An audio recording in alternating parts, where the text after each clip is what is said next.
Hello, Aries. Great to have you here. My name is Shauna. Today's reading is a general love forecast for November 2025. As always, take the messages that resonate and release anything that doesn't. Don't forget to like and subscribe to stay connected with upcoming readings. Let's see what's headed your way, Aries. Hello there, Aries. Welcome to your weekly reading. So, as I mentioned with all the other signs, this is going to be so I'm getting these out hopefully early for you guys. So enough about that. Let's go into your reading for this week or the next 2 weeks.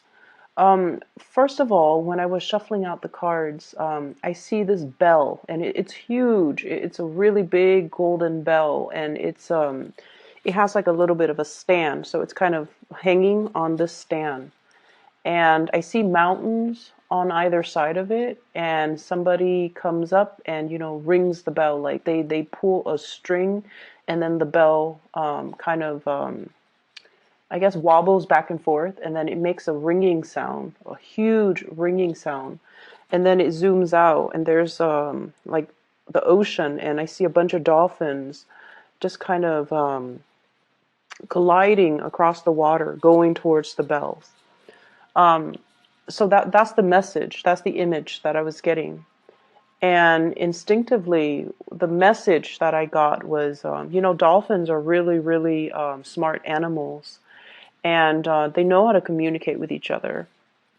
And the fact that they're all converging and moving in one direction towards towards something that's guiding them towards the bell, and bells in general usually signifies to me messages, communication, and especially it's a signal that something is coming in, somebody's coming in, some messages are coming in, and things like that. So I feel for many of you, if you have been waiting around for a situation, the bells signify to me that it's going to get resolved, and there's going to be communication regarding whatever it is that's weighing heavily on your mind. So, first of all, from the spread, what I feel is there's a love connection here. And I do feel like an Aries dealing with another fire sign. Okay, so an Aries, Sagittarius, Leo, and another Aries. And what I'm just getting, all zodiac signs aside, what I'm getting here is I feel like somebody was really, really dragging their feet, and they have made you wait for a very long time. And I feel like, you really, really love this person, you care about this person. And it's just the situation dragged on for so long. And while they made you wait, it's not exactly like you were staying still waiting for them. Life moves forward, and you were distracting yourself with other things. And whenever they, decide to come around, then you would engage with them in conversation. But it just seems like there was a situation that really didn't get off the ground. Like it just didn't have the chance or the opportunity, or whatever circumstantial, whatever circumstances surrounding the situation, it was not able to get off the ground. And I feel almost like many of you feel like, if the person comes around, I'm still going to give it another try. I'm still going to fight another day. I'm still willing to invest my all into the situation. So I feel like you care about this person. And some of you might have even, really loved this person. And what I'm getting is I feel like this person is either intimidated by you, or they're dealing with trust issues where they're not able to give you their heart, or they feel a little bit scared about engaging with you or connecting with you or being in a relationship with you. Okay, so there's some fear here that I'm picking up. And if this is a person that you're linked up with, like via social media, they're looking at your images, they're looking at your pictures, and they might feel like, oh, wow, the Aries has a lot of suitors around them. You might, for example, if you're heterosexual and you're male, you might take a lot of pictures with a lot of women. Okay, these could be cousins, these could be friends, these could be coworkers, they could just be, platonic friends.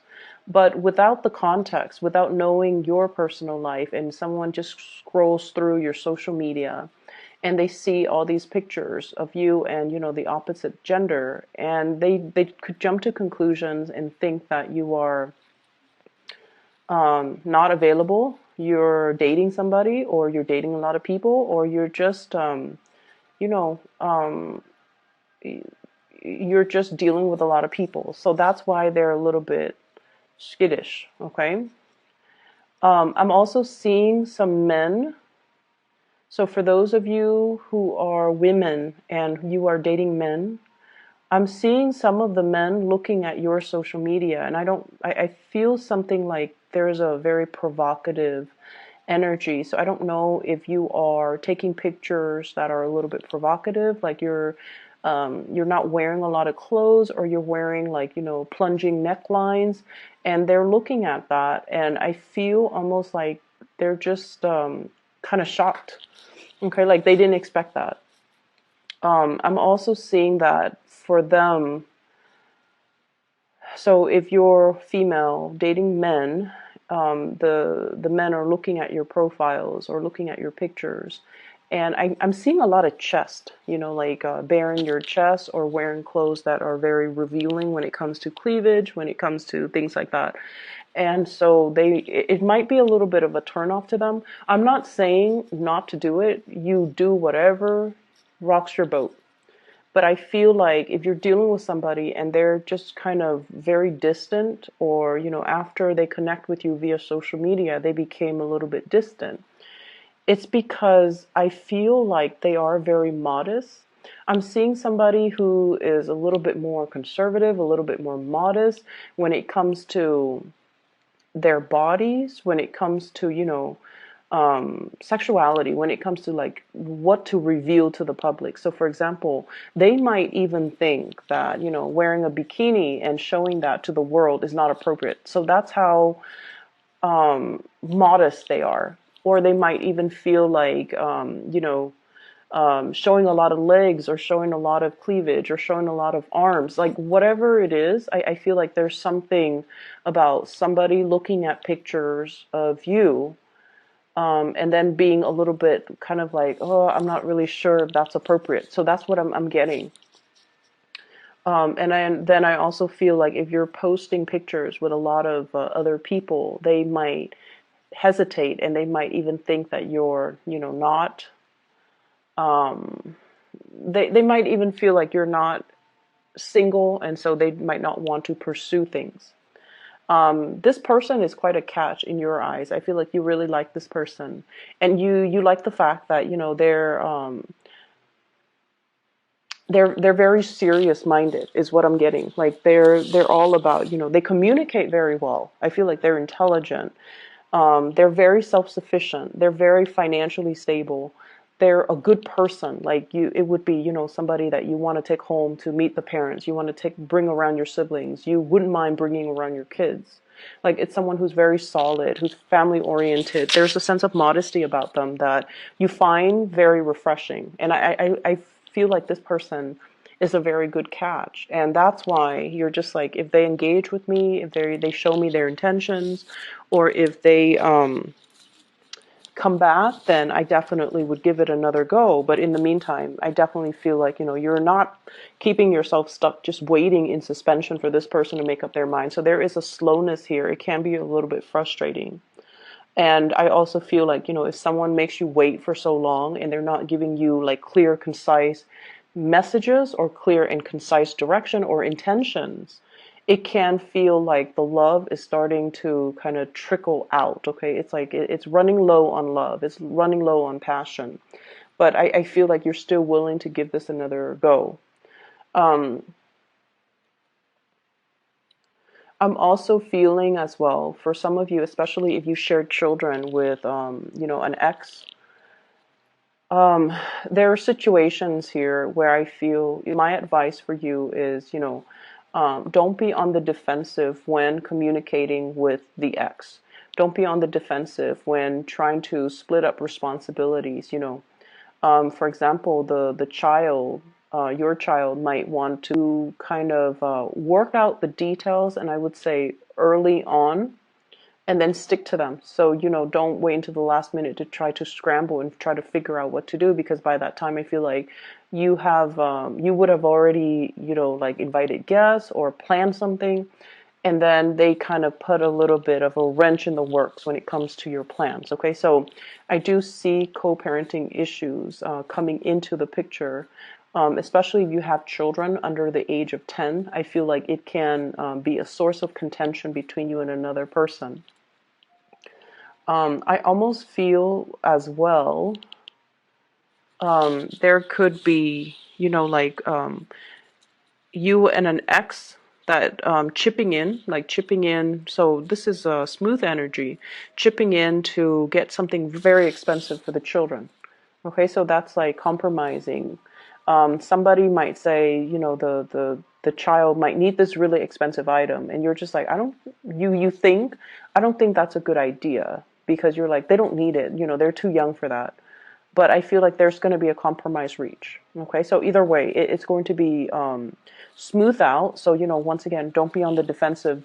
Ask them follow-up questions. A lot of the times when we have strong opinions about something, so for example, if you have a 4-year-old and your ex suggests, let's get an iPad. I'll chip in half, you chip in half, and you're like, automatically your instinct is like, what does a 4-year-old do with an iPad? Why would a 4-year-old need an iPad?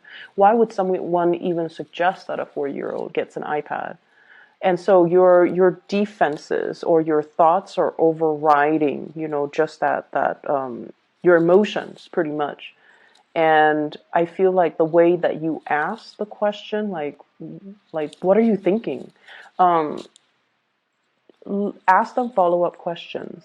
Just even ask them like, don't you think our child's a little bit too young for electronics?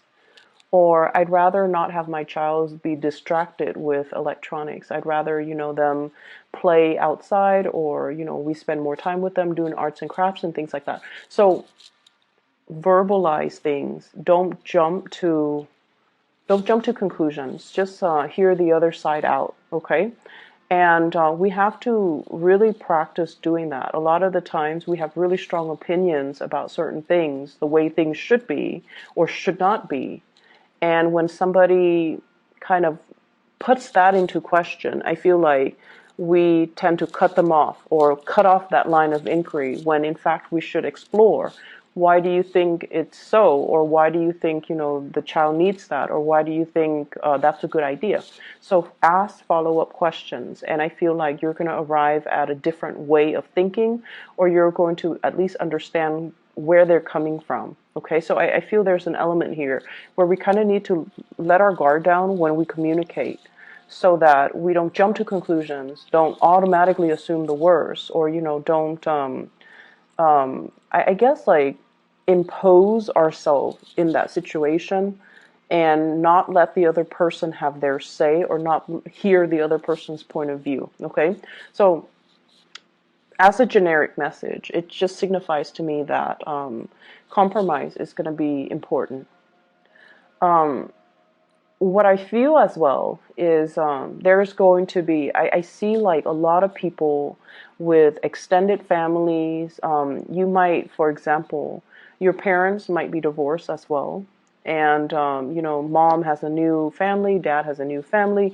You might even have your new family. So there are just so many gatherings. I feel like you're traveling a lot. You're traveling, trying to appease everybody.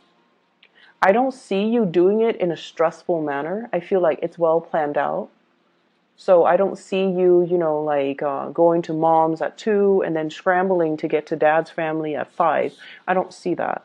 But I do feel like there's a lot of travel, a lot of movement, a lot of things happening, and lots of family gatherings that you have to go to. And it's a yearly thing. So I feel like you've already got the system worked out. You've already got your routine, and everything is pretty much planned out.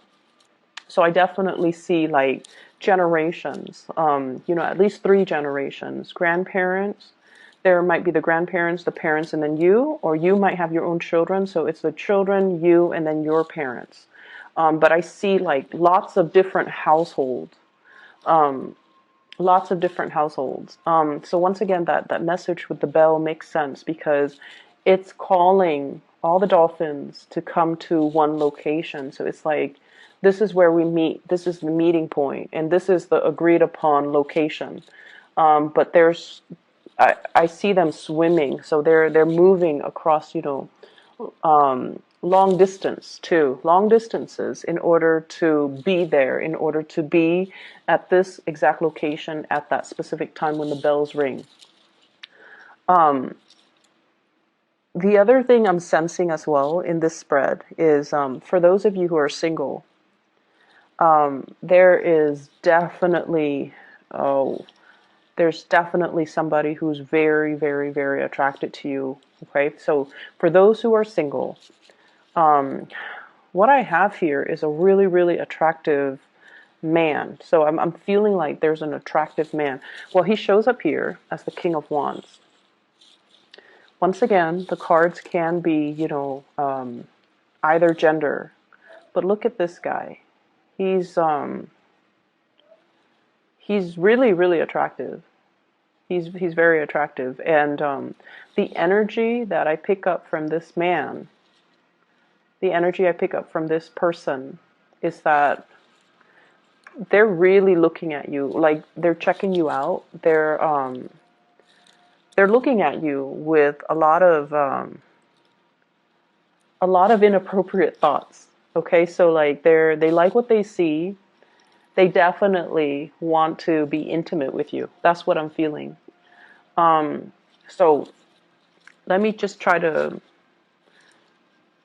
unpack this. So because I feel like the circumstances could be different. So I feel like this is possibly a fire sign, Sagittarius, Aries, or Leo. This is someone that is a little bit like outdoorsy. They like to do things outdoors. They like camping, fishing, shooting guns, even going to going hiking. They're very, very athletic, possibly. And they might be into sports. I also see somebody who likes guns, like shooting guns outdoors or indoors or whatever it is. I'm also feeling somebody who might be in some type of a law enforcement capacity. Okay, so they might wear a uniform, they might wear a gun to work, they might have handcuffs. They are just very, very alpha. Their energy is really strong. They're physically strong. And I feel like they're really very attractive. For those who are single watching this, I'm sensing that, you might have gotten out of a relationship, okay? And I feel like you might have children. You might have gotten out of a relationship. You're doing the co-parenting thing with your ex. And you're just like, I don't want to be bothered. I want to take care of the kids. I want to just, do me, focus on me, climb the corporate ladder.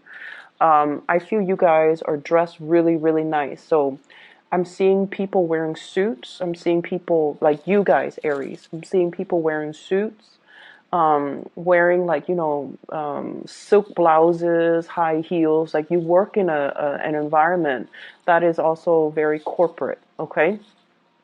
And you go through your motions and you keep to yourself, I feel. You're friendly with people, but you're not overly flirtatious. And I feel like that person is really, really liking what they see. They really like you. They're very attracted to you. They do want to get intimate with you. Okay. And I feel if they've been holding back, you might want to check to see if they're wearing a wedding ring, because I feel like they might be in another relationship, like a serious relationship. Either they're engaged or they're wearing a wedding band, an engagement band, or they are married. And it's almost like they can. You feel it too when you're around this person. I do see like really, really strong magnetism with this person, and it's almost like they're undressing you with their eyes. It's very inappropriate. Or I don't think they're being inappropriate, but like you can feel it because their desire is very strong. But I feel like they hold back. because they're in another relationship. Okay, so I see the single Aries, and I see this person who's really attracted to you. But once again, you know, the person is sitting down, holding back, not really making a move. And even though they feel the passion and the chemistry really, really strongly, we have here Ace of Wands. And we also have a relationship here, Four of Wands. I also feel like for those of you who are in a relationship, you might be, you know, the energy could be flipped too. You could be feeling very attracted to another person. And this person, they dress really well. There's something about the way that they dress. They look very regal, like they look very put together. Um, they're very like, especially it's almost like they look like a model. They look like somebody out of a magazine. You know, they dress well. All their clothes are tailored, and everything fits perfectly right the way that it should. Like they look really put together, and you're really attracted to this person. And I feel like they are attracted to you too. And there's like communication between the two of you, and I feel like the communication is very official in nature. This person is holding a falcon, and so I feel like they have really, I don't know why, but they have really, really high standards, okay? They're not just looking for a pigeon. The pigeon would signify like the communication back and forth. That is a little bit more mundane, a little bit more common. This is a falcon. This is a rare bird. This is a rare species, and this is somebody who likes the exotic. Okay, so I feel like they're very, very picky about who they get involved with. And the Nine of Pentacles is usually the bachelor or the bachelorette. It's somebody who's single, and until they are 100% sure that they want to be with somebody,